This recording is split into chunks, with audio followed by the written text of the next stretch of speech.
Allah Subhanahu wa taala. Karena pada sore hari ini kita bisa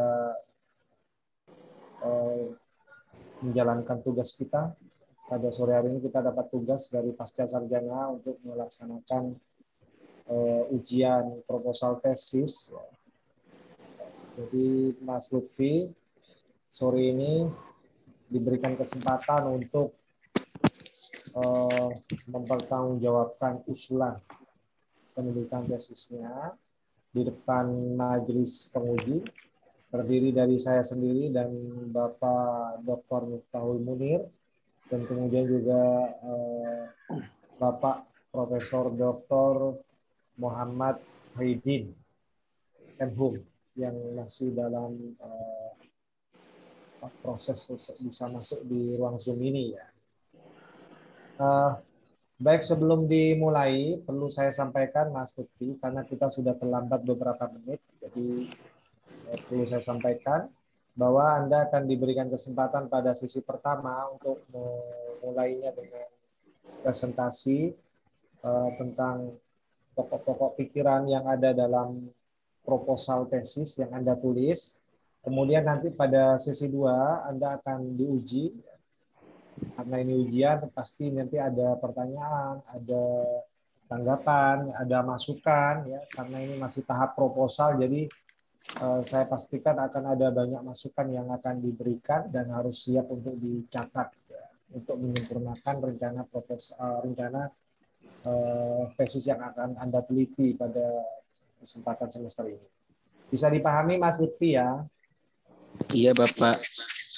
Baik, sebelum dimulai, saya sampaikan bahwa proposal tesis atas nama Lutfi Nurullah ini berjudul Pertimbangan Hakim dalam Memutus Perkara Perceraian karena alasan cacat badan, studi, dan hakim di Pengadilan Agama Sunnah.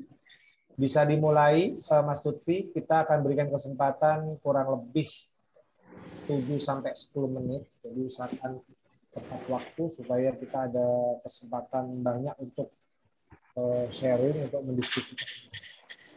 Baik, sebelum dimulai, saya berikan kesempatan kepada Mas Lutfi untuk berdoa. Baik, Lutfi berdoa, mulai.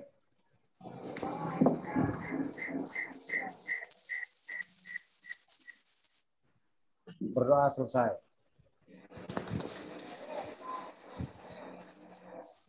Yang terhormat Bapak Dr. Miftahul Munir, mohon izin kita berikan kesempatan kepada mahasiswa atas nama Lutfi Nurullah untuk mempresentasikan pokok-pokok pikiran dalam proposal tesis yang diajukan. Silakan Mas Lutfi, bisa dimulai dari sekarang.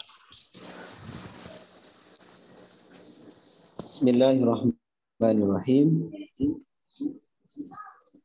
Assalamualaikum warahmatullahi wabarakatuh. Assalamualaikum warahmatullahi wabarakatuh. Yang saya hormati Bapak Dr. Muhammad Zainuddin SHSHI MHum selaku pembimbing dan penguji. Yang saya hormati Bapak Dr. Miftahul Munir SPLI MHum selaku pembimbing sekaligus penguji pada sore hari ini. Pertama, mohon maaf Pak atas keterlambatan karena tadi ada gangguan sebentar.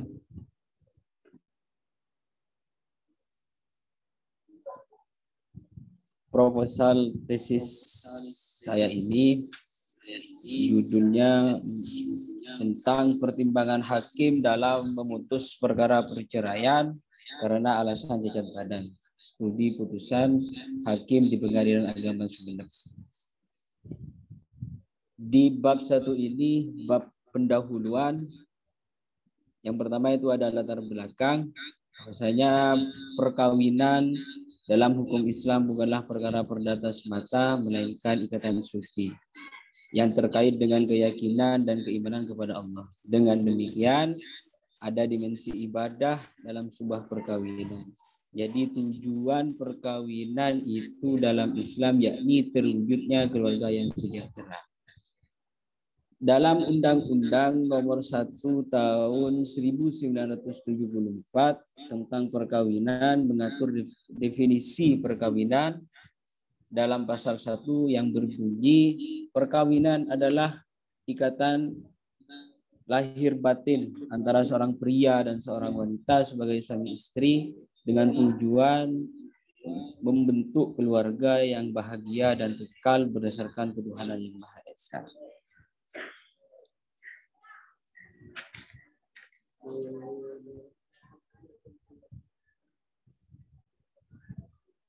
Salah satu prinsip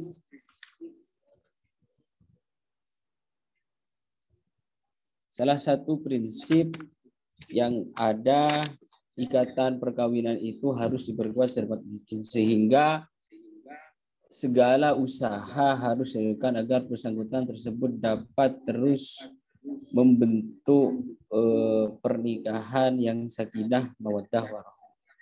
Akan tetapi pernikahan ini bisa terjadi perpisahan di antara mereka, boleh dilakukan. Islam memang berusaha untuk menguatkan perkawinan, namun berbeda dengan ajaran agama lain karena Islam tidak mengajarkan bahwa pasangan perkawinan itu tidak dapat dipisahkan lagi. Akan tetapi walaupun tidak selebar yang kita inginkan, tidak tidak mau untuk berpisah, akan tetapi pernikahan itu juga bisa berpisah. Di antaranya pertama yaitu lalai dalam menjalankan kewajiban. Pada dataran ini erat kaitannya dengan kepribadian. Yang kedua, sengaja menolak melaksanakan kewajiban. Artinya salah satu pihak itu menolak dengan sadar untuk tidak melaksanakan kewajiban yang disandangnya tanpa adanya suatu alasan atau sebab. Jadi yang seterusnya, yang ketiga, gagal dalam melaksanakan kewajiban. Suami yang baru di PHK misalnya, jelas akan mengalami suatu kegagalan dalam menjalankan kewajibannya. Yang keempat, ketidakmungkinan untuk menjalankan kewajiban. Hal ini disebabkan karena salah satu pihak menderita penyakit. Ini yang menjadi pembahasan dalam proposal tesis saya. Dengan melihat kondisi-kondisi yang objektif, ada sering timbul dalam kehidupan suami istri itu, maka hukum Islam memberikan hak talak kepada suami atau menceraikan istrinya dengan hak hulu kepada istri untuk minta cerai dari suami dan hak fasah kepada keduanya untuk menghentikan perkawinannya. Untuk mengakhiri sebuah perceraian tidaklah mudah karena harus melalui pengadilan disertai dengan alasan-alasan yang cukup kuat. Diatur dalam Undang-Undang Nomor 1 dalam penjelasan pasal 39 ayat 2 huruf E yang berbunyi salah satu pihak mendapat cacat badan atau penyakit yang mengakibatkan tidak dapat menjalankan kewajibannya. Ini yang mana yang menjadi pembahasan bagaimana putusan hakim itu tentang orang yang mengajukan karena alasan cacat badan. Kasus putusan perkawinan akibat perceraian banyak terjadi di pengadilan agama dan salah satunya itu karena alasan cacat badan. Cacat badan dalam Kamus Indonesia, cacat didefinisikan sebagai sesuatu yang menyebabkan kurang baik atau kurang sempurna, baik mengenai fisik ataupun badan, baik mengenai batin ataupun akhlak. Jadi perumusan masalah dalam proposal ini yang pertama, bagaimana norma hukum yang mengatur syarat cacat badan sebagai alasan perceraian. Terus yang kedua, bagaimana pertimbangan hakim dalam putusan Pengadilan Agama Sumeneb dalam menerapkan syarat cacat badan sebagai alasan perceraian. Karena kemarin waktu di pengadilan agama menanya tentang kasus itu ternyata banyak terjadi di tahun 2021 ini juga ada karena alasan cacat badan. Tujuan yang kedua ini tujuan penelitian. Yang pertama tujuan penelitian yang pertama untuk mengetahui dan menganalisis tentang norma hukum yang mengatur syarat cacat badan sebagai alasan perceraian. Terus yang kedua untuk mengetahui dan menganalisis pertimbangan hakim dalam putusan pengadilan agama Sumeneb dalam menerapkan syarat cacat badan sebagai alasan perceraian. Ini tujuan penelitian.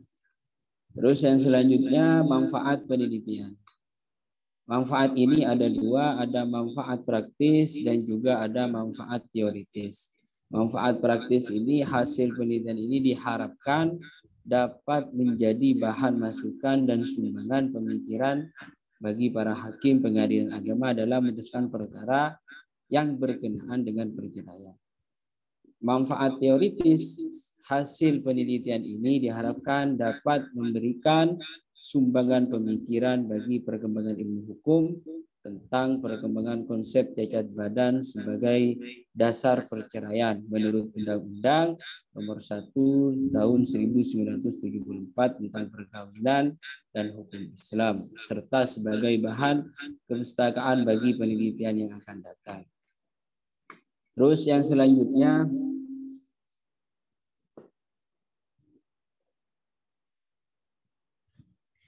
ini bab 2 menjelaskan tentang tinjauan pustaka. Tentang tinjauan pustaka yang mana yang pertama kami ini dibagi menjadi dua pembahasan. Yang pertama tentang perkawinan. Yang pertama itu tentang perkawinan, apa arti dasar hukum perkawinan. Dari segi etimologi asal mula kata nikah adalah berasal dari untuk tinjauan pustaka mungkin bisa dilewati saja ya. Langsung masuk ke bagian lainnya saja. Tidak apa-apa, ini kita sudah baca juga. Langsung ke bab 3 ya Pak? Ya, langsung masuk ke metodologinya saja.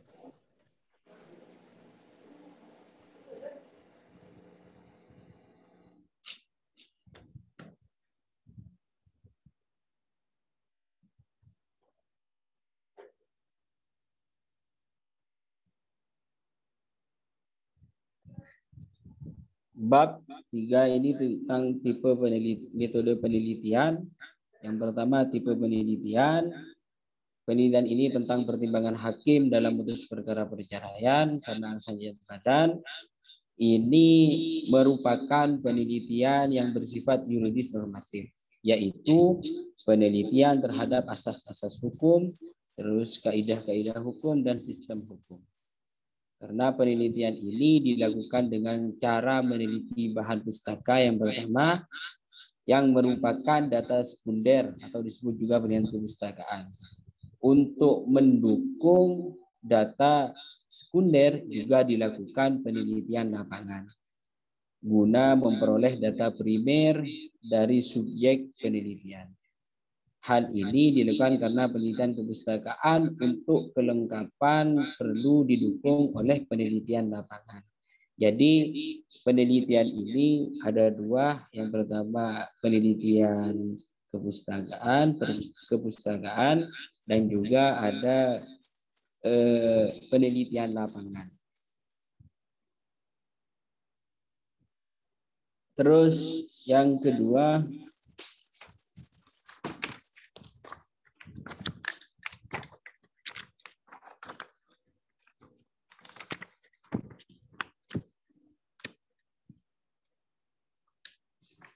pendekatan masalah.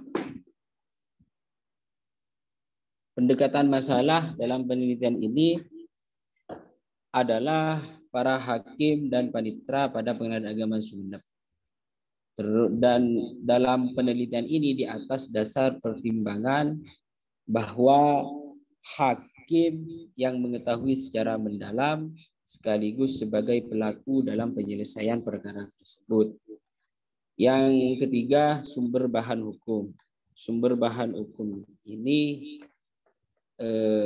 penelitian ini adalah ada 2 penelitian kepustakaan yang diambil dari beberapa buku, dari macam-macam buku, dan yang kedua yaitu penelitian ke lapangan. Penelitian lapangan yang dilakukan dengan mengadakan penelitian langsung di lokasi penelitian untuk memperoleh data yang diperlukan.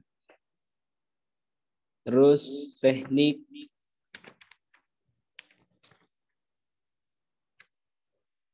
pengumpulan bahan hukum.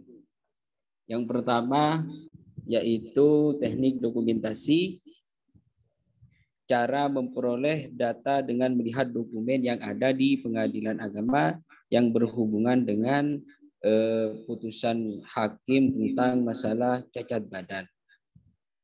Yang kedua yaitu dengan cara wawancara. Wawancara yaitu metode pengumpulan data dengan cara tanya jawab atau komunikasi langsung antara peneliti dengan subjek. Dalam hal ini adalah majelis hakim, terus para panitera yang ada hubungannya dengan masalah yang diteliti.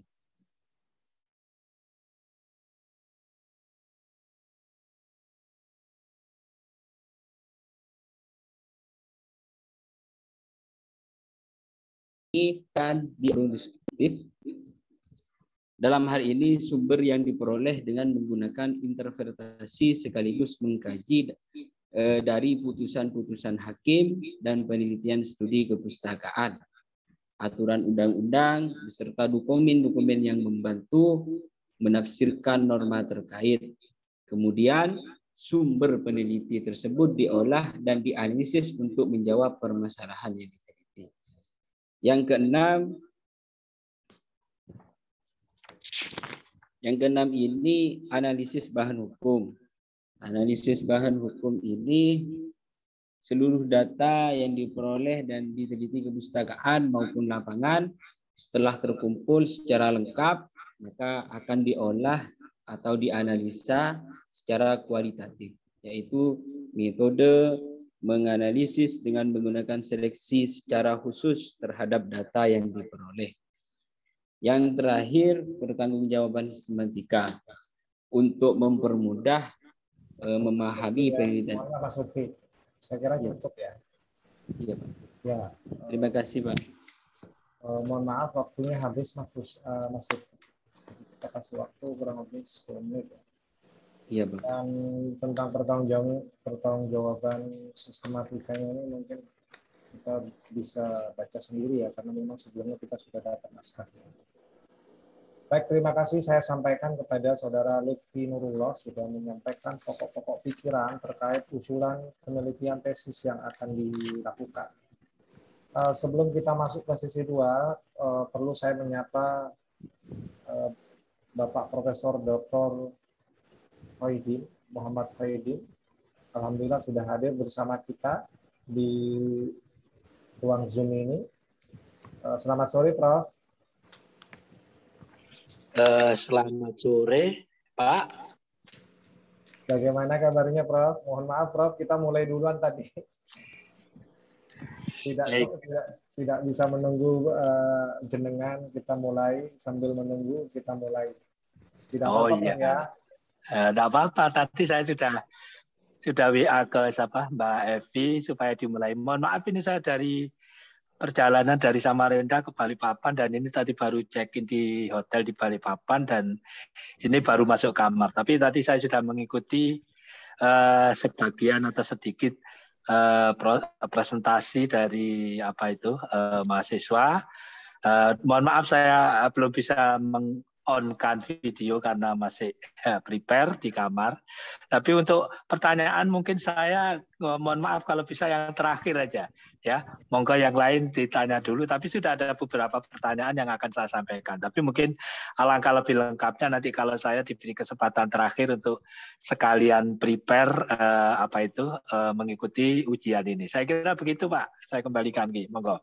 Baik, terima kasih Prof. Haidin. Alhamdulillah sudah bisa bergabung di forum Zoom untuk ujian proposal Saudara Lutfi Nurullah.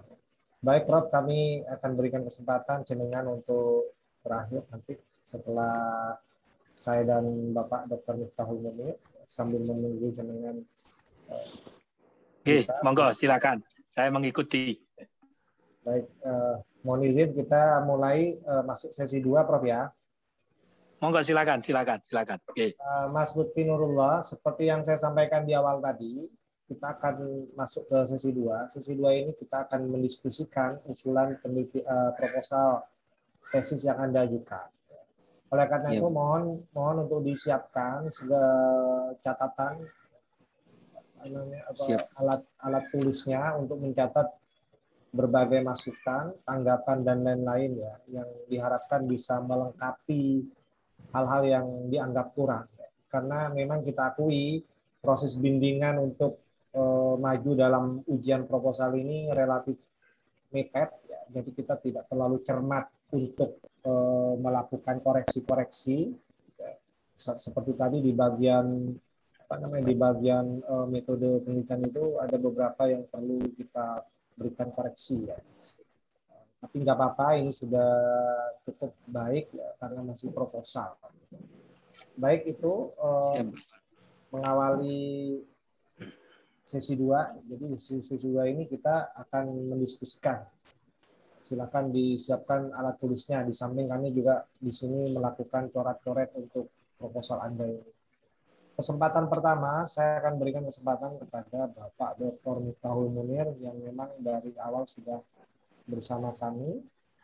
Setelah itu baru saya, dan setelah itu bergilir berikutnya akan disampaikan oleh Bapak Profesor Dr. Muhammad Haidi. Silakan Bapak Miftahul Munir untuk memulai diskusinya pada sesi 2. Ya, terima kasih Bapak Dr. Muhammad Zainuddin. Terima kasih kepada Bapak Profesor Walidin ya.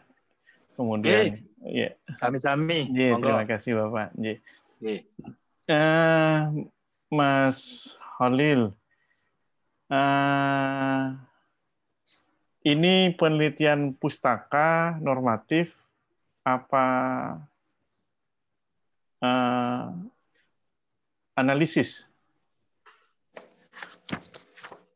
Untuk penelitiannya, Pak,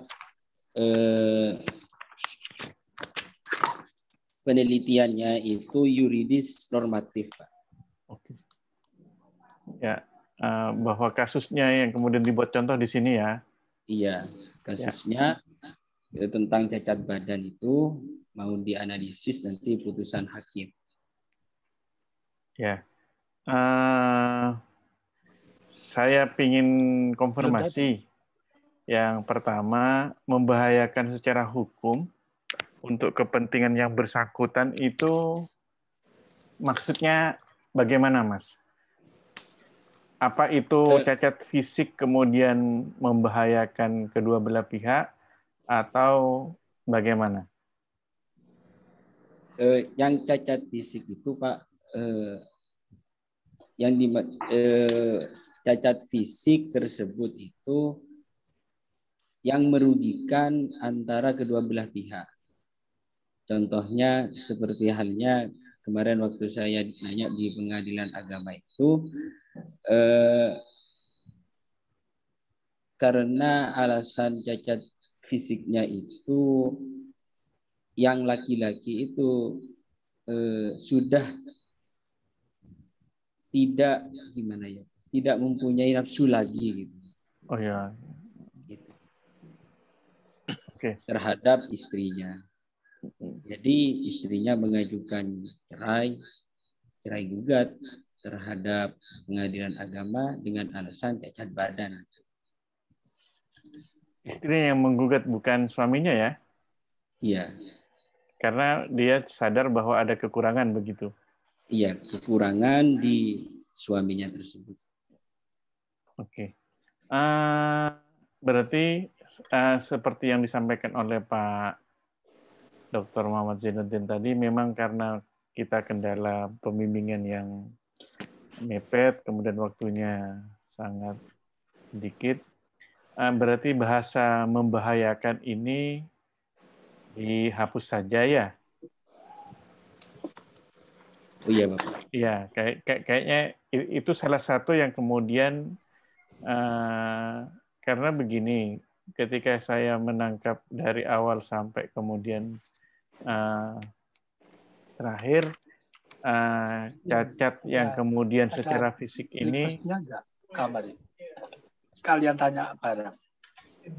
dalam tanda kutip maknanya tidak relevan dengan yang ada di dalam isi proposal tesis ini. Itu konfirmasi saya yang pertama. Kemudian pasangan benar-benar telah rusak. Apakah kemudian diawali dalam putusan dan BAP kasus ini, kasus yang dicontohkan oleh Mas Holil, apakah diawali dengan pertengkaran, kemudian hal-hal yang lain yang kemudian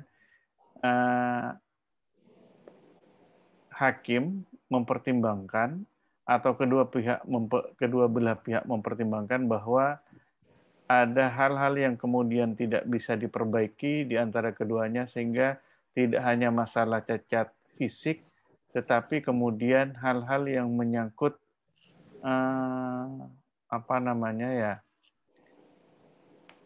dalam tanda kutip perkawinan itu sudah tidak bisa diperbaiki, misalnya seperti itu. Apakah yang dimaksud rusak seperti itu? Yang dimaksud di dalam sini itu Pak, cacat badan itu yang mana yang laki-laki tersebut sudah lama menikah dengan seorang perempuan itu, tapi lama kemudian yang laki-laki itu sudah tidak mempunyai nafsu. Jadi terjadinya sudah lama. Juga ada yang baru, baru menikah tanpa ada perantara pertengkaran, langsung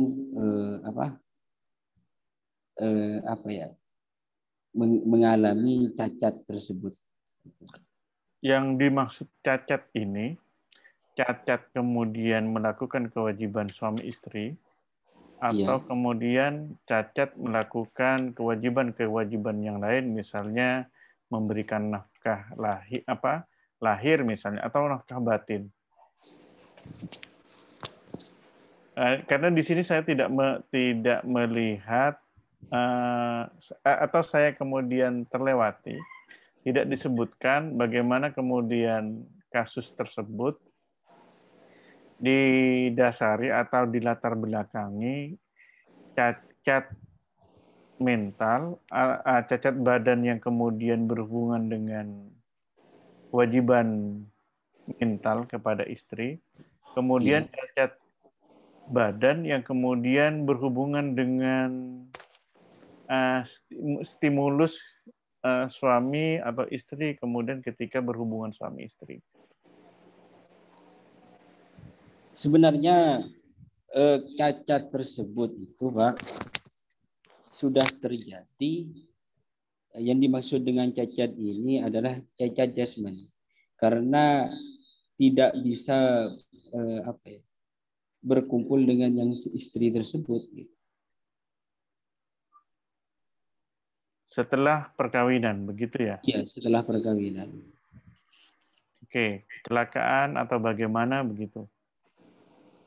Jadi si istri tersebut mengajukan kepada Pengadilan Agama Sumeneb untuk menceraikan suaminya. Akibat alasan yang pertama karena tidak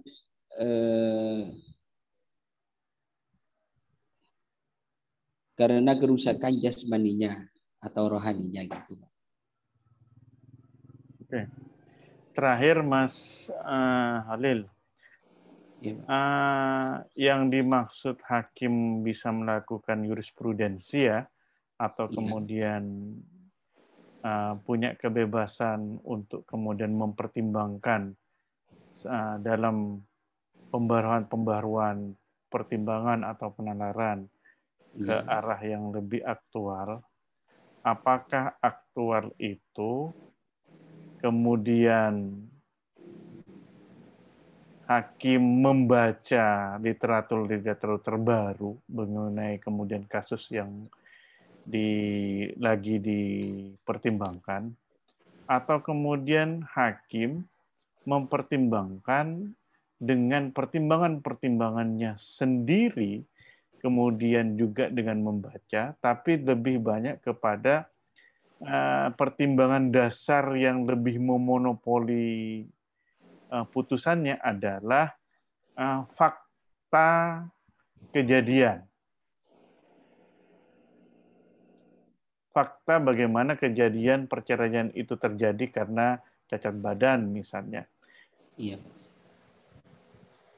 Hakim itu mempertimbangkan membaca surat permohonannya itu, Pak, karena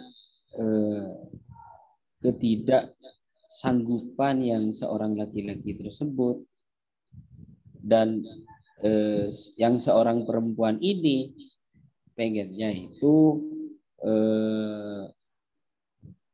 terpenuhi terhadap mengenai batinnya ingin terpenuhi. Makanya hakim itu ketika membaca putusannya itu melihat dari apa yang diajukan oleh istri tersebut, karena alasannya kurang memenuhi terhadap batinnya, maka dikabulkan dengan alasan sesuai dengan pasal yang berbunyi itu, Pak. Ya. Pasal 39 ayat 2 yang berbunyi salah satu pihak menjalankan kewajibannya sebagai suami. Itu, Pak. Jadi karena alasan cacat badan gitu, Pak. Oke. Berarti begini, tidak ada penalaran yang kemudian diperlukan untuk sebuah pemaknaan teks ya, atau penafsiran teks. Jadi sudah jelas di dalam aturan tentang perkawinan di Undang-Undang Nomor 1 Tahun 1974 kan sudah jelas berarti ya. Ya. Jadi bahwa kemudian di situ sudah ada hal-hal yang sudah disebutkan dengan yang relevan dengan judul tesis ini, Ya. saya pikir kemudian Mas Khalil, substansi dari tesis ini kemudian perlu didalamkan kembali. Bagaimana kemudian seorang hakim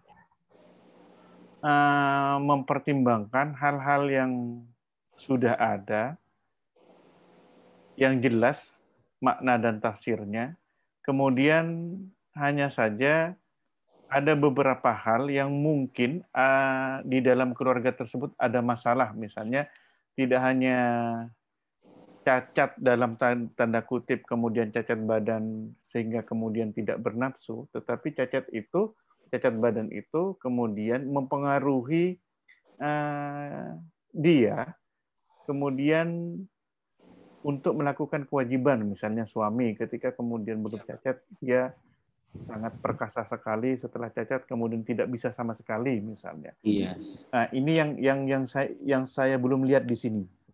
Kalau tadi yang Mas Khalil sampaikan di contohnya tadi, apakah seperti itu Mas Khalil kasusnya?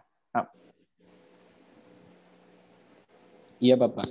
Oke. Kasusnya seperti itu, Pak. Oke, siap. Ini yang mungkin bisa diredaksikan di sini ya Mas Khalil ya. Iya. Apakah sudah ada di halaman yang belum saya baca mungkin, atau saya lewati dibaca, atau belum disebutkan di sini? Belum disebutkan, Pak. Oke. Nanti Oke ya Mas Khalil ya, disebutkan ya. Nanti ya, disebutkan. Bapak. Oke. Terima kasih, itu konfirmasi saya. Ya, Bapak. waktu saya kembalikan kepada Bapak Dr. Muhammad Zain. Terima kasih. Terima kasih Bapak. Ya.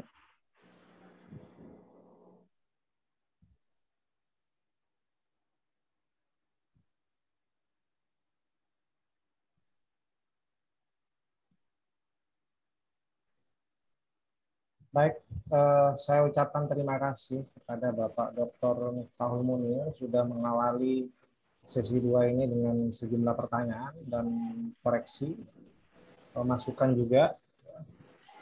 Saya harapkan Mas Lutfi Nurullah Iya Bapak. semangat untuk mencatat berbagai masukan, tanggapan yang disampaikan oleh para penguji ya.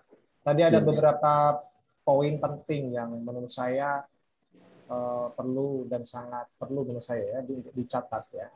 Siap Yang Bapak. disampaikan oleh Bapak Dr. Miftahul Munir. Nanti kita akan diskusikan dalam tahap bimbingan berikutnya, Mas. Siap. Saya. Iya Bapak. Baik, terima kasih saya sampaikan kepada Bapak Dr. Miftahul Munir. Saya Pak Zain. Saya akan juga melanjutkan apa yang disampaikan oleh beliau. Mas Lutfi masih masih siap ya untuk lanjut ya. Siap Bapak. Baik, saya lanjutkan. Mas Lutfi, saya menyambung apa yang disampaikan oleh beliau tadi ya. Iya. Jadi kalau berbicara pertimbangan, saya mulai dari judul ya. Berbicara pertimbangan hakim itu, ternyata itu tidak hanya menggunakan pertimbangan yang sifatnya normatif. Jadi sangat mungkin di dalam pertimbangannya itu ternyata ada hal-hal lain yang menurut saya tidak normatif gitu. Halo? Halo, Mas Lutfi masih dengar suara saya? Putus Bapak. Putus ya. Sekarang sudah jelas? Halo? Mas Lutfi, halo? Halo Mas Lutfi?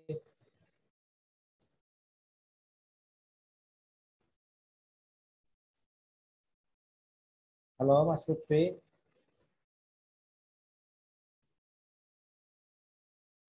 Mas Lutfi masih dengar suara saya?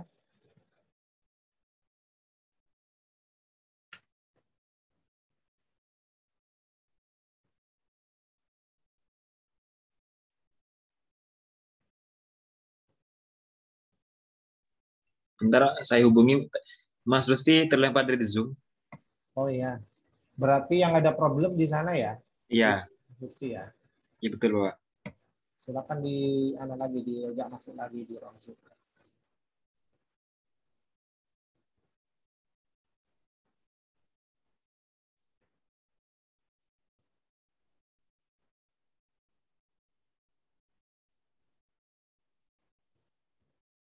Silakan Pak, ini sudah bergabung.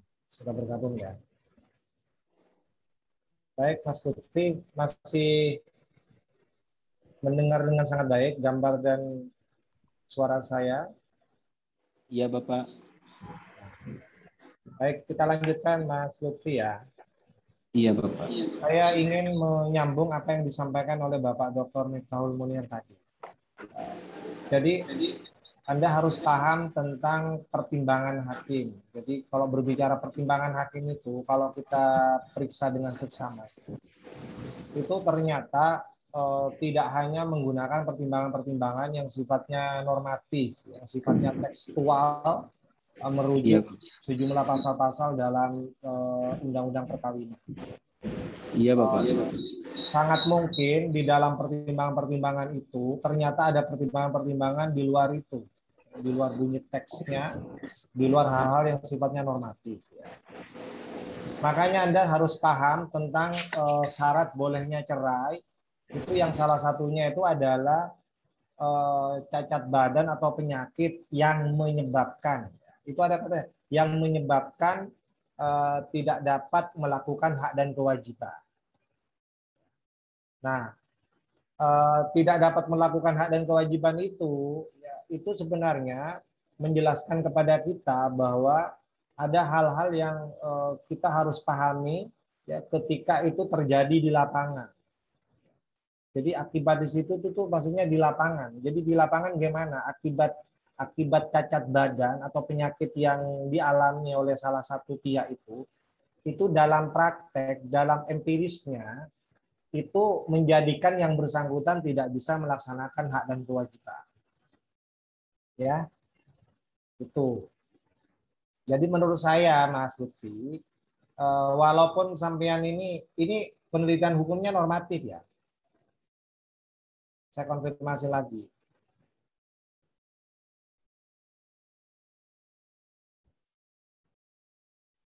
Mas Lutfi masih? Suaranya Mas Lutfi. Buka suara ini, nah ininya di unmute masih. Iya, Pak. Ya, saya konfirmasi ini penelitian hukumnya normatif ya. Iya, yuridis normatif, Pak. Ini patut dipertimbangkan bahwa ternyata untuk menjawab permasalahan-permasalahan terkait pertimbangan hakim itu ternyata saya menemukan di beberapa putusannya itu pertimbangannya tidak selalu normatif loh, Mas. Jadi ada hal-hal yang juga sifatnya empiris. Gitu. Jadi mohon ini dipertimbangkan. Jadi untuk menjawab tentang bagaimana pertimbangan hakimnya itu ternyata itu tidak sepenuhnya normatif juga. Itu ada pertimbangan-pertimbangan yang sifatnya empiris gitu, yang mungkin perlu jadi masukan bagi Anda gitu ya. Iya, Pak. Baik, itu kalau berbicara pertimbangan hakim. Ya, saya mulai dari judulnya. Jadi Anda berbicara pertimbangan hakim. Anda harus paham pengertian dari pertimbangan hakim, ruang lingkup dari pengertian pertimbangan hakim itu harus paham. Saya sekedar ingin meluruskan bahwa pertimbangan hakim itu tidak selalu bersifat normatif. Kadang-kadang dia sering keluar juga kok dari hal-hal yang sifatnya normatif, yang tekstual, dia sering keluar juga gitu.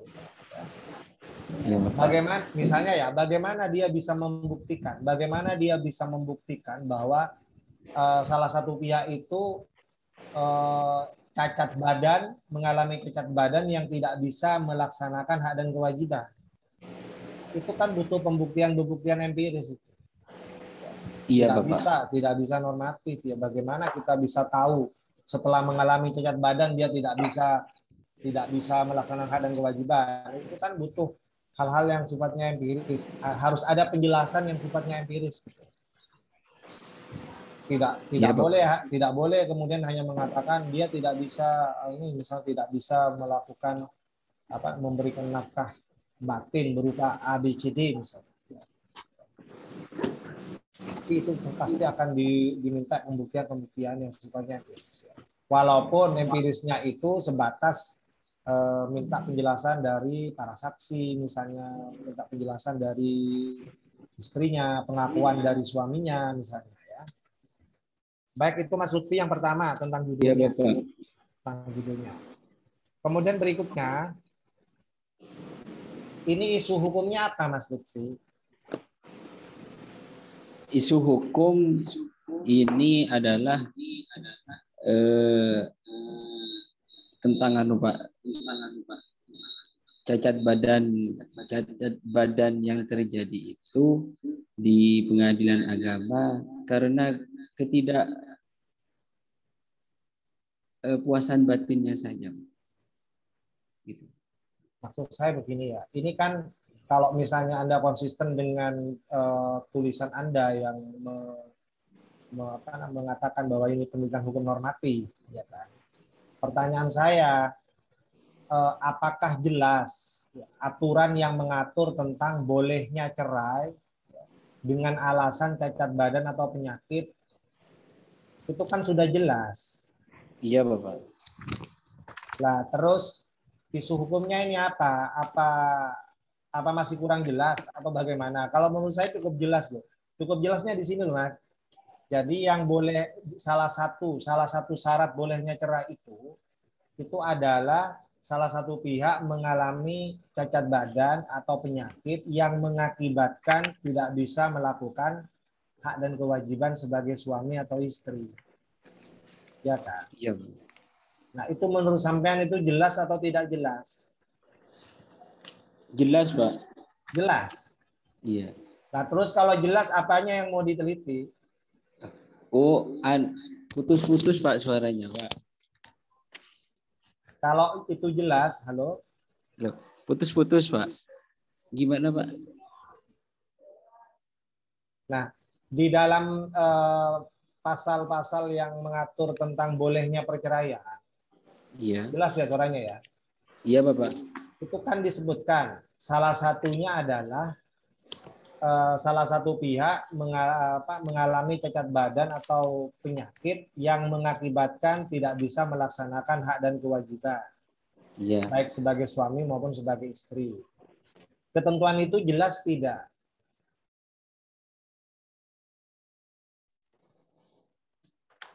Ketentuan itu jelas tidak? Tidak jelas, Pak. Tidak jelas. Karena tidak selamanya hakim itu bisa, bagaimana cara membuktikan hakim terhadap cacat badan tersebut gitu, Pak. Berarti kan aturan hukumnya ada, iya kan? Iya. Iya, ada, Pak. Ada. Jadi tidak terjadi kekosongan hukum. Itu ada itu aturannya yang membolehkan boleh cerai karena alasan cacat badan atau fisik. Itu Iya, ada Pak. dasar hukumnya, gitu loh. Cuman itu mungkin menurut sampean kurang jelas. Jadi sampean tadi bilang jelas, kurang jelas ya? Ya, tadi nggak jelas, Pak, itu, Pak. Ya, berarti kurang jelas kan? Ya, kurang jelas, Pak. Oh ya, baik. Berarti isu hukumnya ini ada kekaburan ya, kekaburan norma. Kekaburan norma. Iya. Ada banyak interpretasi, ya. Ada Iya. banyak, bahkan ada banyak putusan hakim yang berbeda-beda, jurisprudensi yang berbeda. Apakah juga Iya. ditemukan begitu? Adakah jurisprudensi yang berbeda dalam memutus perkara perceraian karena alasan cacat badan ini? Apakah Anda menemukan jurisprudensi yang berbeda? Ada, Pak. Ada yang dikabulkan, juga ada yang tidak dikabulkan, Pak. Baik, itu maksud saya. Iya gitu. Jadi itu maksud saya. Sampai harus pertegas di situ. Ya, jadi penelitian ini perlu dilakukan karena dalam dalam praktek jurisprudensi hakim itu berbeda-beda dalam pertimbangannya itu. Ya. Iya, Bapak. Jadi interpretasinya banyak itu. Nah, sampai pertegas di sini, ya. Iya, Bapak. Baik, itu konfirmasi kedua. Kemudian yang ketiga, metodologinya, Mas. Iya, Bapak. Metodologinya itu sampean kayaknya keliru deh itu kalau bicara pendekatan itu. Pendekatan itu kan gini, Mas. Bahasa sederhananya gini loh pendekatan itu. Bagaimana kita bisa menjawab permasalahan yang dirumuskan, kita mendekatinya itu dengan bagaimana caranya gitu loh. Kita mendekatinya bagaimana untuk menjawab permasalahan yang dirumuskan. Nah, itu kan biasanya kalau penelitian hukum itu pertama, kalau itu penelitian hukum normatif itu biasanya pendekatannya perundang-undangan. Ya kan? Iya, Bapak. Kemudian kalau itu kasus, berarti pendekatannya kasus, case approach biasanya. Ya kan?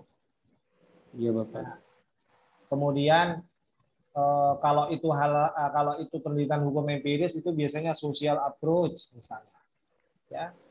Nah, di sini sampean pendekatannya nggak jelas dirumuskan. Jadi ini menurut saya pendekatannya ini karena ini penelitian hukum normatif, maka sampean harus menggunakan pendekatan perundang-undangan karena ini Anda pasti nanti rujukan utamanya ke sana mesti. Dipakai optiknya yang digunakan itu mesti perundang-undangan sampean.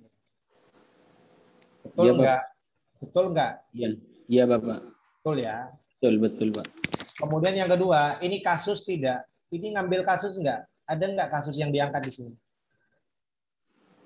Belum dimasukkan, Bapak.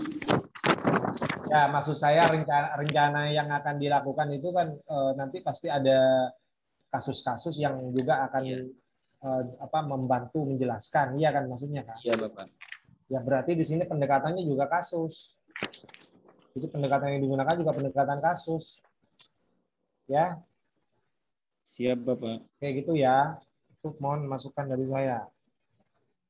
Kemudian tekniknya, teknik penelusuran atau teknik pengumpulan bahan hukumnya itu. Mas, Iya, Bapak. yang pertama boleh dokumentasi, boleh. Karena Anda nanti akan menelusuri dokumen-dokumen ya. Terkait Iya, putusan-putusan. Kemudian wawancara. Wawancara ini umumnya dilakukan dalam penelitian hukum empiris. Dalam penelitian hukum empiris umumnya menggunakan teknik wawancara. Nah, terus biasanya Mas menggunakan studi kepustakaan. Sampai pakai enggak studi kepustakaan di sini? Teknik Di sini pengumpulan bahan hukum. Ya, pakai, Pak. pakai. Iya. Ya pakai berarti. Jadi, teknik pengumpulan datanya dengan melakukan itu. Jadi ditambah nanti, Pak. Ya, ditulis, dicatat ya. Iya, Bapak. Baik itu. Kemudian berikutnya, Mas, Undang-Undang Nomor 1 Tahun 74 ini sudah ada anunya loh, ada perubahannya loh. Sampai tahu belum? Yang mana, Pak? Undang-Undang Nomor 1 Tahun 74 tentang perkawinan ini sudah ada undang-undang perubahannya yang baru.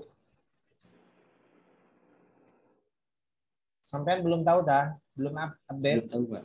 Nah, Belum, Pak. itu Undang-Undang Nomor 16, Undang-Undang Nomor 16 Tahun 2019 tentang perubahan atas Undang-Undang Nomor 1 Tahun 74 tentang perkawinan. Coba dicek lagi, itu ada undang-undang terbaru tentang perkawinan yang merubah Siap. Undang-Undang Nomor 1 Tahun 74 tentang perkawinan. Lihat pasal-pasal yang berhubungan dengan ini, dengan syarat cacat badan ini. Ya. Siap, Bapak. Baik, yang terakhir, saya minta supaya putusan yang digunakan itu adalah putusan mutakhir, putusan-putusan yang baru, Mas. Jangan pakai putusan-putusan yang sama kalau bisa, karena putusan tentang ini banyak. Saya yakin banyak. Di Siap, Sumeneb, Bapak. ya, di Sumeneb ini rata-rata juga banyak yang mengajukan perceraian karena alasan ini. Jadi ambil putusan yang terbaru, yang representatif, yang memadai untuk menjawab permasalahan. Jangan pakai yang lama kalau bisa, ya. Siap, Bapak. Ya. Siap, Baik, Bapak. saya kira itu sekedar masukan tambahan dari saya melengkapi atau menyambung apa yang sudah disampaikan oleh Bapak Dr. Miftahul Munir. Kemudian kesempatan yang ketiga saya berikan kepada Bapak Profesor Dr. Muhammad Haidin yang insya Allah akan memberikan banyak masukan juga untuk menyempurnakan rencana penelitian tesis saudara ini. Kepada beliau saya persilahkan. Oke, baik. Terima kasih Pak Dr. Zain. Terima kasih Pak Dr. Miftahul Munir. Baru tahu dan baru kenal. Ya. Alhamdulillah.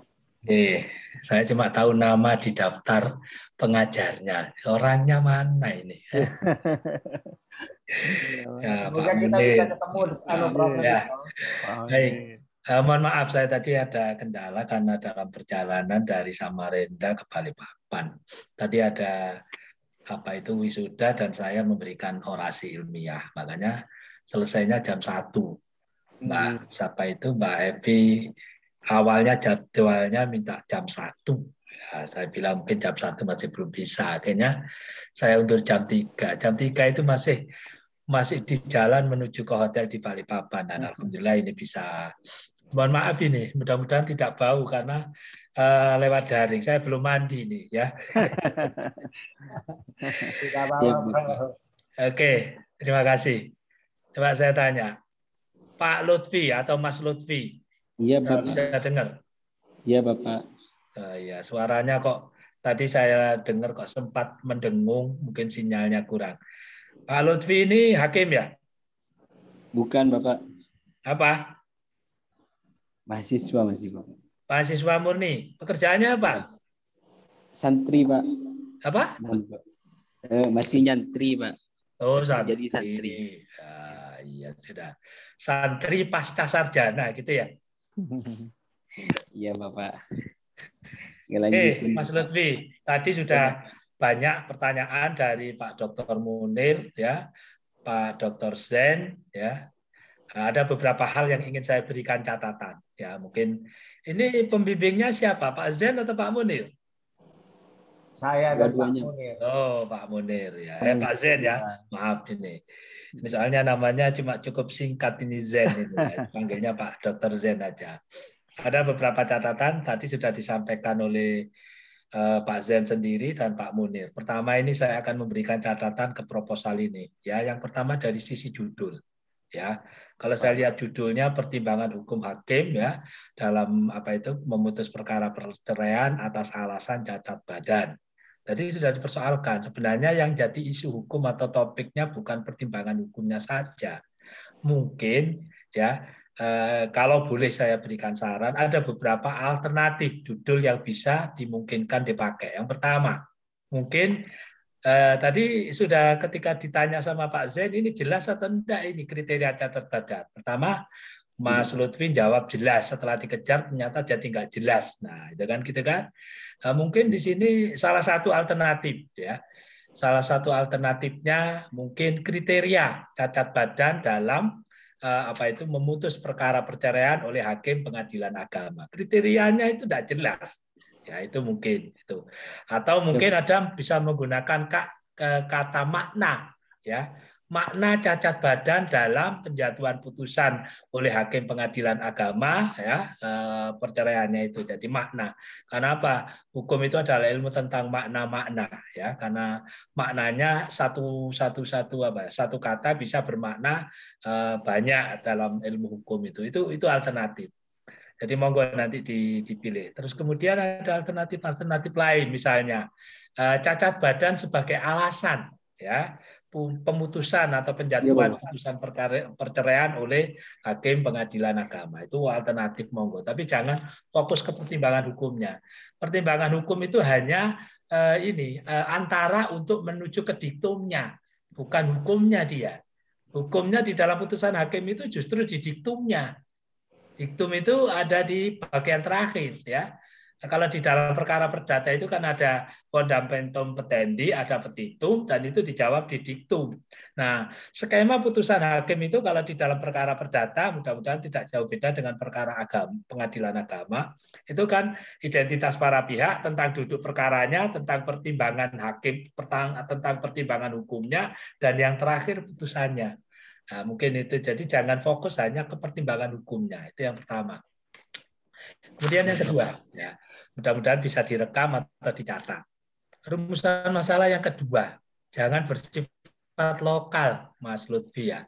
Kok pengadilan negeri Sumeneb saja, nah kan gitu kan. Kalau judulnya tentang makna atau kriteria cacat badan, itu banyak putusan itu. Kalau Anda klik di Anda browsing di putusan atau jurisprudensi putusan hakim agama itu banyak itu kasus-kasus cacat badan itu banyak itu ya. Jadi jangan bersifat lokal ke PA Sumeneb ya karena ini tesis itu lebih global. Kecuali skripsi, ya, skripsi beda. Karena skripsi itu kan kajiannya, analisisnya bersifat sederhana dan bisa saja di dalam skripsi misalnya analisis terhadap putusan PA agama Sumeneb nomor sekian bla bla bla itu bisa kalau skripsi. Kalau ini tesis nampaknya harus lebih global sedikit. Nah, kalau nanti mau ditingkatkan jadi disertasi itu lebih mengglobal lagi, lebih ke filosofis.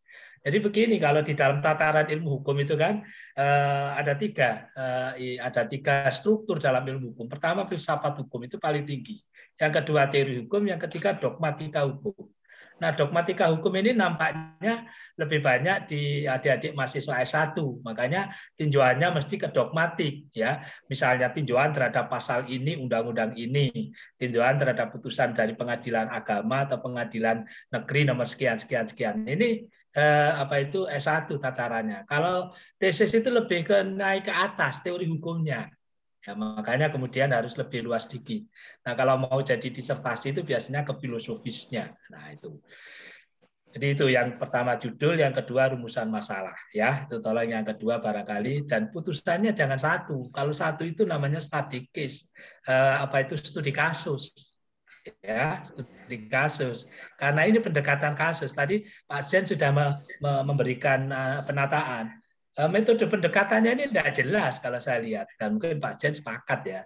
Metode pendekatan itu kalau penelitian hukum normatif itu ada pendekatan konseptual, ada pendekatan perundang-undangan atau statute approach, pendekatan kasus ya, case approach, mungkin ada tambahan lagi pendekatan perbandingan, ada pendekatan sejarah dan lain sebagainya, itu ada. Ini tidak jelas itu di proposal. Coba dilihat itu. Pendekatan kasus adalah mendengar wawancara dengan hakim. Bukan itu yang dimaksud. Ya, diperbaiki. Jadi yang dipilih yang mana? Tesis itu minimal 3. Ada pendekatan konsep, pendekatan perundang-undangan, pendekatan kasus. Ya, pendekatan konsep yang tadi saya katakan dan Anda Mas Lutfi mengatakan tidak jelas konsep cacat badan itu apa? Ya kan tidak jelas ini. Kemudian pendekatan perundang-undangan, diatur di mana itu tentang alasan perceraian atau alasan pengajuan perceraian karena cacat badan. Itu pendekatan perundang-undangannya. Kemudian pendekatan kasus, putusan pengadilannya yang mana. Tadi dikatakan sebenarnya ada beberapa putusan yang ditolak. Nah itu kan bisa dijadikan ini pembanding, pelengkap. Jangan putusan yang menyatakan alasan cacat badan yang diterima saja yang dijadikan analisis, yang ditolak itu juga bisa dijadikan analisis, sehingga nanti bisa menjadi lebih dari satu putusan, ya. Jadi saya kira banyak kalau mau cari, makanya tadi rumusan masalahnya jangan lokal, PA Sumeneb atau apa, cari minimal 2 kasus. Jadi pendekatan kasus itu minimal 2 kasus. Kalau studi kasus cukup 1 kasus, dan itu skripsi, Mas Lutfi ya. Ini bukan skripsi kan? Ya, oke. Iya, Prof. Oke, kemudian ini makna tentang cacat badan. Tadi Pak Munir tanya, contohnya apa cacat badan? Tidak mampu atau tidak nafsu lagi terhadap istri. Nah, ini kita timbul pertanyaan. Kalau tidak nafsu lagi itu cacat badan atau cacat fisik? Yang harus jelas. Bisa jadi, mohon maaf, seorang suami tidak nafsu terhadap istrinya, tapi terhadap wanita lain dia garang. Bisa, itu banyak itu kasus itu. Berarti ini apakah ini cacat badan? Nah, itu yang harus dipersoalkan, harus diperjelas. Ya toh? Nah, ketidakmampuan ini kan hanya contoh. Mungkin cacat badan yang saya baca di undang-undang itu misalnya sakit yang sangat berat, ya, misalnya sakit gula, kemudian ada sakit ya stroke atau apa. Kalau cuma tidak nafsu ke istrinya, tapi nafsu ke orang lain, itu bukan cacat badan itu. Pele-pele cacatnya itu ya. Nah, itu beda itu. Harus jelas. Coba itu bahasanya si siapa itu? Dokter Boyke itu bukan cacat badan itu. Cacat psikis, karena psikis dia mungkin, mohon maaf, mungkin istrinya ya, mohon maaf, mungkin kadang ada orang tidak nafsu ke istrinya karena istrinya pemarah, ya. Ya, istrinya suka berani. Nah, akhirnya ilfil. Ya, ilfil, saya kira ilfil tahu ya. Sudah mau mulai kok istrinya kereng. Wah, sudah mungsret ya. Bahasa orang Jawanya itu mungsret. Tapi secara badan dia masih mampu. Nah, ini harus jelas ini kriterianya. Mungkin yang dimaksud kriteria cacat badan tidak hanya persoalan cacat seksual, saya katakan itu ya. Jadi di samping itu ketidakmampuan seksual bukan semata-mata karena fisik, tapi ada juga karena psikis. Apakah karena psikis itu bisa? Kalau nggak salah saya pernah baca putusan tahun 60-an atau tahun berapa, itu ada jurisprudensi pengadilan agama. Bahwa kalau seorang laki-laki tidak mampu secara secara batiniah memberi nafkah, itu bisa dijadikan alasan permohonan perceraian oleh istri. Bahasa syariahnya mungkin inin atau apa itu, seingat saya seperti itu. Ada itu. Nah, itu bisa dijadikan pengayaan untuk tesis ini, Mas Lutfi. Kemudian tadi juga ada pertanyaan dari Pak Munir juga. Penelitian ini apa? Penelitian hukum normatif. Penelitian hukum normatif itu adalah penelitian terhadap norma. Itu salah satu ciri dari hukum. Hukum itu adalah ilmu yang sui generis, jadi tidak merupakan penelitian sosial, tidak merupakan penelitian eksak. Penelitian yang khusus, normatif. Jadi penelitian terhadap norma. Penelitian terhadap norma itu apa? Norma itu ada di undang-undang. Nah, kemudian tadi Pak Munir tanya, lah terus putusan hakim itu apa? Nah, itu ada dua jawaban ini. Ada dua pendapat. Ada yang memasukkan putusan hakim itu tetap norma. Karena apa? Norma yang dimasukkan di dalam putusan hakim. Salah satu ciri dan apa ya? Salah satu ciri dan bentuk dari norma itu mengikat, mempunyai daya paksa. Putusan hakim itu kan mempunyai daya paksa, tapi hanya bersifat perorangan, yaitu orang-orang yang terkena di dalam putusan itu. Sementara undang-undang atau peraturan perundang-undangan itu kekuatan atau daya mengikatnya umum. Nah, itu sama, mengatakan itu norma juga. Tapi ada yang mengatakan bahwa putusan hakim itu sisi empiris, ya, sisi empiris dari penelitian normatif. Ada pendapat yang mengatakan begitu. Mau diikuti yang mana? Jadi sisi empiris itu artinya apa? Kalau kembali ke tadi, apa itu struktur ilmu hukum. Struktur ilmu hukum itu kan filsafat hukum, teori hukum, dan dogmatika hukum. Dogmatika hukum itu ada dua, praktek hukum. Nah, praktek hukum itu ada satu pembentukan hukum, yang kedua penerapan hukum. Nah, disinilah penerapan hukum itu adalah menerapkan norma yang ada di dalam undang-undang. Nah, penerapan hukum itu termasuk atau tercantum di dalam putusan hakim dan mengatakan ini. Jadi sisi normatif, sisi empirik dari putusan hakim itu masuk bagian dari penelitian hukum normatif. Jadi catatan-catatan saya mungkin metode penelitiannya diperbaiki, itu yang perlu itu. Jadi di situ kayaknya ada masih menggunakan kata data, ya. Penelitian hukum normatif tidak mengenal data, Mas Lutfi, ya. Penelitian hukum normatif itu bahan hukum, resource of law. Itu katanya Black Law Dictionary dikatakan resource of law. Bahan hukum sebenarnya setelah saya lihat ke bawah itu ada data. Wah, itu penelitian hukum tidak mengenal data. Kalaupun ada data itu bukan sebagai pisau analisis. Contoh misalnya data perceraian di pengadilan agama ini itu tidak menjadi analisis dari isu hukum itu. Tapi data di sini hanya untuk melengkapi saja. Jadi yang menjadi sumber utama analisis itu adalah bahan hukumnya, bukan datanya. Saya kira itu mohon maaf tidak bermaksud menggurui, cuma ingin meletakkan pola pikir, ya, tata berpikir dari Mas Lutfi agar tesis ini bisa menjadi lebih baik lagi. Tesis ini bagus, ya, cuma perlu penataan. Jadi cacat badan harus diperjelas seperti apa. Jangan hanya persoalan seksual saja, tidak. Banyak yang lain, ya. Ya, cuma kalau kalau persoalan seksual itu memang masih problematik, apakah itu cacat fisik atau cacat psikis. Nah, itu tadi seperti yang saya contohkan. Ada orang tidak nafsu ke istrinya tapi nafsu ke wanita lain, itu beda kan. Nah, saya kira ini catatan saya, Pak Zen dan Pak Munir. Mungkin bisa dijadikan pertimbangan untuk pembimbingan. Terima kasih atas kesempatannya. Monggo. Baik, terima kasih saya ucapkan kepada Bapak Profesor Dr. Haidin sudah menyampaikan banyak hal yang menurut saya sangat bermanfaat, ya, karena ternyata ada poin-poin penting yang disampaikan oleh beliau yang sebelumnya tak tersampaikan baik dari saya maupun dari Bapak Miftahul Munir, ya. Saya setuju tadi ada beberapa masukan yang disampaikan oleh Bapak Profesor Haidin. Jadi Mas Lutfi, sepertinya kita dalam proses pembimbingan nanti banyak hal yang harus kita revisi, ya, kita perbaiki, ya. Tadi sudah banyak catatan yang disampaikan, ya. Siap, Bapak. Tentang kriteria, tentang makna, ya, terkait cacat badan ini, ya. Siap. Tadi sudah disampaikan dan alhamdulillah saya juga mencatat ini, bukan hanya Mas Lutfi, saya catat juga ini, Prof. Jadi nanti untuk bahan bimbingan ini, karena saya punya kesempatan ini nanti ketemu sama Mas Lutfi. Kalau Pak Miftah ini nggak ada kesempatan, berarti tetap daring sepertinya nanti bimbingannya ini. Tapi kalau saya ini ada kesempatan, Prof, untuk bisa ketemu langsung sama Mas Lutfi ini. Jadi makanya saya catat betul ini apa yang disampaikan Prof Haidin tadi ini, ya. Baik, terima kasih sekali lagi kepada Prof Haidin. Jadi sama-sama, Pak Zen. Saya senang sekali dengan masukan-masukan yang disampaikan tadi. Sebelum ditutup, ada hal-hal yang mungkin perlu, nggak apa-apa saya berikan kesempatan kepada Mas Lutfi. Mas Lutfi, ada yang mau ditanyakan, boleh biasanya tadi kita yang bertanya, menanggapi, memberikan koreksi. Mas Lutfi masih bersama saya. Iya, Bapak.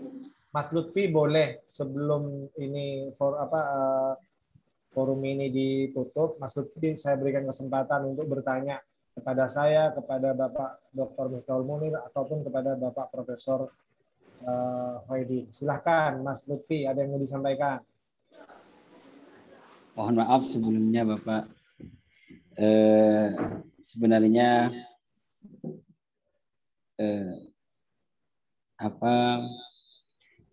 mohon maaf karena masih kurang sempurna Bapak. Itu cukup banyak masukan dan nggak ada yang mau ditanyakan.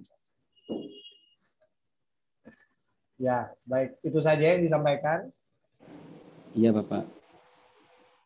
Baik Mas Lutfi, jadi seperti yang saya sampaikan tadi, sudah banyak diberikan masukan oleh Bapak Dr. Miftahul Munir, oleh Bapak Profesor Haidin. Ya, ini bisa dijadikan modal yang sangat baik untuk melanjutkan penelitian tesis Anda ini supaya benar-benar menjadi tesis ya. Jadi betul katanya Prof. Haidin tadi, ini bukan skripsi ya. Anda harus bisa membedakan skripsi yang sudah Anda lalui di S1 dengan tesis yang akan Anda laksanakan pada di program S2 ini. Siap ya Mas Lutfi ya? Siap Bapak. Jadi ini harus benar-benar menjadi penelitian tesis ya. Bukan penelitian skripsi. Baik, ada yang mau disampaikan mungkin boleh sedikit, mungkin ada yang mau disampaikan lagi. Saya berikan kesempatan kepada Bapak Dr. Miftahul Munir. Saya Pak Zen, cukup Pak Zen. Mungkin nanti lebih banyak di pembimbingannya untuk kita perbaiki bersama-sama, Mas Lutfi. Ya, cukup dari saya Pak Zen. Terima kasih. Bapak Prof. Haidin, ada yang mau disampaikan lagi sebelum? Sudah cukup Pak Zen. Itu sudah apa ya? Kalau itu mau di masukan-masukan baik dari saya, Pak Zen maupun Pak Munir, itu kalau mau diseriusin, insya Allah butuh waktu ini Mas Lutfi ya, cukup ini. Ya, monggo. Siap, Prof. Baik, terima kasih sekali lagi saya sampaikan kepada Bapak Prof. Haidin, kemudian Bapak Dr. Miftahul Munir sudah bersama kami untuk membantu Saudara Lutfi Nurullah ini ya, untuk menyempurnakan rencana penelitian tesisnya ini. Mas Lutfi, kita punya waktu efektif ini kurang lebih 1,5 bulan ya, sepertinya Mas Lutfi, atau kurang lebih 2 bulan ya. Jadi mohon diatur waktunya sedemikian singkat ini, nggak banyak waktu 2 bulanan ini Mas Lutfi. Jadi mulai besok sudah harus mulai dilanjut ya. Jadi jangan berhenti setelah ujian sore ini kemudian pas nggak nongol-nongol 1 minggu 2 minggu. Jadi kita nggak ada waktu untuk bersantai-santai, tetap santai tapi tetap harus dikerjakan. Siap Bapak. Baik, mungkin cukup untuk ujian proposal tesis atas nama Lutfi Nurullah. Semoga bermanfaat untuk menyempurnakan penelitian tesisnya saudara ini. Insya Allah Pak Dr. Miftahul Munir dan Prof. Haidin kita akan ketemu lagi nanti jam berapa ya? Jam 18. Jam 6 ya. Jam 6. Ya. Untuk menguji proposal tesis atas nama Robert. Insya Allah beliau ini pegawai di bagian hukum Pemkab dan lulusan UNEJ. Kayaknya kenal sama Prof. Haidin. Insya Allah kenal. Baik, sekali lagi terima kasih. Kita akan sudahi ujian proposal tesis pada sore hari ini dengan bacaan hamdalah bersama-sama. Bismillah. Alhamdulillah. Saya ucapkan permohonan maaf atas segala kekurangan. Mas Lutfi, ya Bapak. Sudah dicatat semua ya tadi ya? Iya Bapak, sudah dicatat semua. Kita tutup forum ini. Assalamualaikum warahmatullahi wabarakatuh. Waalaikumsalam. Waalaikumsalam warahmatullahi wabarakatuh. Oke. mohon izin live.